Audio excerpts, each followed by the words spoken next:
that, we got the next match, which was by far the worst match on the card. And that's not just me saying it, everyone online saying it. There's actual video footage of the crowd going to the toilet in a mob, heading to the toilets. This was treated as the toilet break match, which was Ronda Rousey versus Shayna Baszler MMA rules.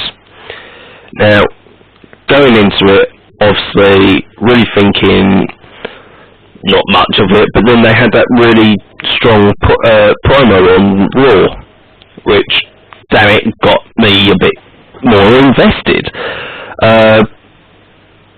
But we knew it was going to be terrible. I mean, it's worked MMA. Now, I'm not a fan of UFC or Bellator or whatever. I'm not a fan of that. But I know that when it's worked, as in staged and fake, it just looks even worse and clunky. And that's what this match was. It was very clunky. Obviously, Shayna's a great wrestler, one of my favourite female wrestlers on the roster currently, and is very underutilised. And hopefully, with her beating Ronda in this match, she can use that as a platform to get higher up. But that doesn't save the fact that this match was really bad. There was a moment in it where Ronda just had to do a simple hip toss over her leg, and it just looked really clunky, and like they were really struggling to get on the same page. Now, I understand that this is Ronda's last match, potentially. She's leaving WWE. She wants to apparently start a family again, have another kid, and this, she wants to put a friend over. I understand that. That's fair enough. I'm not a Ronda fan, but at the same time, this was really not good. And yeah, but yeah, that's all I can say about it, because it's just bland. But I really liked Shayna Baszler's attire, Warhammer 40k, love it. After that came my most anticipated match of the whole night going into SummerSlam. Gunter versus Drew McIntyre for the Intercontinental Championship. I mean, it's two hard-hitting guys going at it. I was really interested. I've been so invested in Gunter for ages. All the way, obviously, the most major thing was going back to Clash of Castle last year, where he faced Sheamus in that amazing match. But this was hard-hitting as you wanted it. It's two big beefy men slapping punching the crap out of them. On commentary made the point of when Gunter was making his entrance, he is only 32 days away from beating the Honky Tonk Man's record. So when the second they said that, it was like, there you go, it's confirmation that he is not losing this match. Obviously, disappointing for Drew, coming off that big return at Money in the Bank, and he doesn't get a win.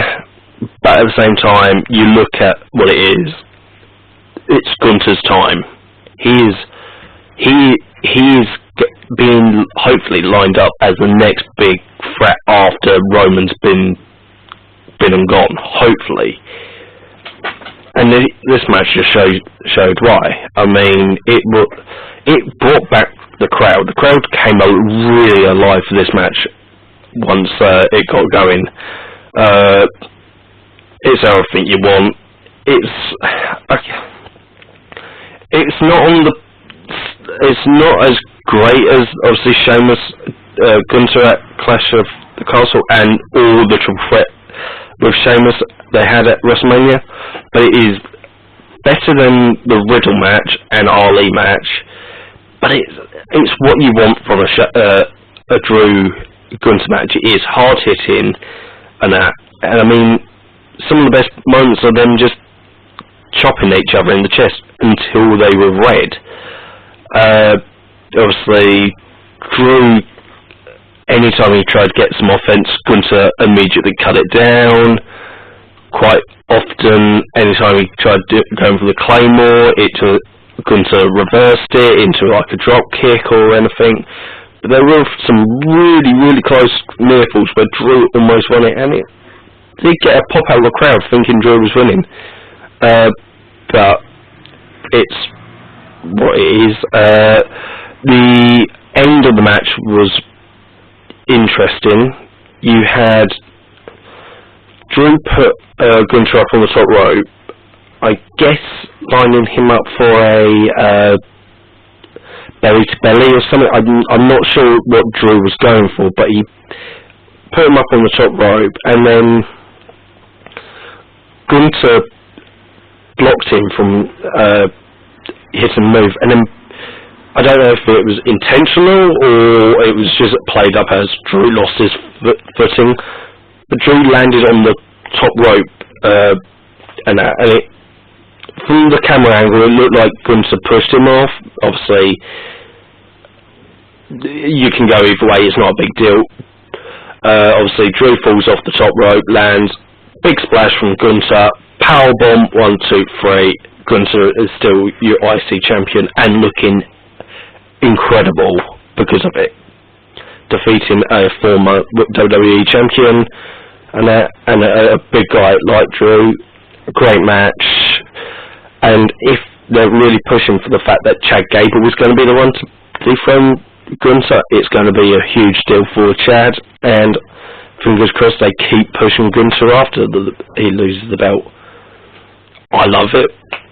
It's my second favourite match of the night. After Gunter Drew came the World Heavyweight Championship, the rematch from Money in the Bank between Seth Rollins and Finn Balor.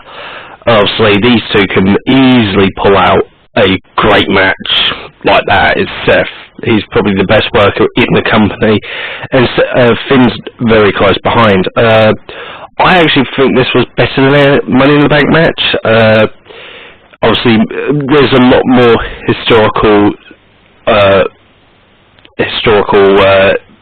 material between the two at SummerSlam, because it was 7 years ago at the 2016 SummerSlam where Finn won the Universal Championship, becoming the first ever champion, but in doing so was injured by Seth, and that played a big factor into this match, including Finn coming out with a painted 7 across the shoulder that was injured in that match, and Seth coming out in his over-the-top attire, but with the same body jacket that he wore 7 years ago. And this whole idea of what happened 7 years ago was fed through as the narrative of this match. Finn targeting Seth's shoulder throughout the whole match. The first half of the match is a very technical match where it's a lot of arm bars and a lot of rest holds targeting that shoulder, which made sense. But then obviously these two can easily switch it up a gear and like get the crowd hot, which they did. With some really nice back and forth action. Obviously, Seth being Seth, he can flip out a great move like his Falcon Arrow, which we saw. Quite a nice move though. Callback. Finn hit the powerbomb into the barricade, to Seth, which was the move that caused the injury 7 years ago. Very good move. Obviously a few coup de grace attempts, not all of them landed. Quite a few close 2 counts in there. But then what really kicks it into the next gear, and obviously I was hoping for Finn to win. Obviously Seth won and still is the World Heavyweight champion. Bit disappointed, but what I was hoping was if Finn won, there's more of a story, I felt, to tell with the Money in the Bank holder and the world champion being in a faction, that's a ticking time bomb.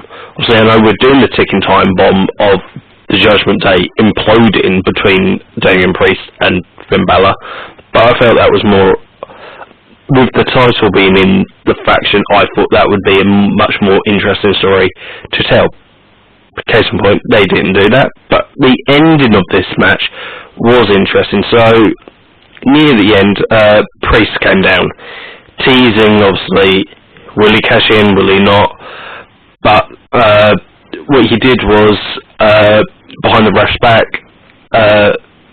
right hook to Seth.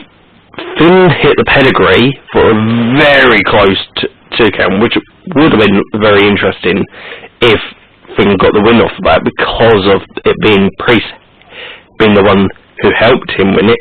But obviously then Dom and Rhea came out, they distracted the ref. Finn and Damien argued over using the briefcase. Obviously Rollins took advantage of this, and so on. But the actual ending of the match came when Priest looked like he was giving up and just chucked the briefcase in the ring, and then distracted the ref, looked like he was potentially going to cash in. Finn crawled over to grab the briefcase. Rollins hit the stomp, 1, 2, 3. Rollins is still your champion. Yeah, very good match. Obviously, like I said, these two can pull a good match out like anything. But again, it's that tension between Priest and Finn, which was the closing shot, with Seth being up at the ramp, Finn still being in the ring, and Priest at ringside, and then staring at each other. It's very clear that they're going to implode potentially soon. I don't know. We'll have to see. But overall, very fun match, very enjoyable angle, and carrying on a story that is decent.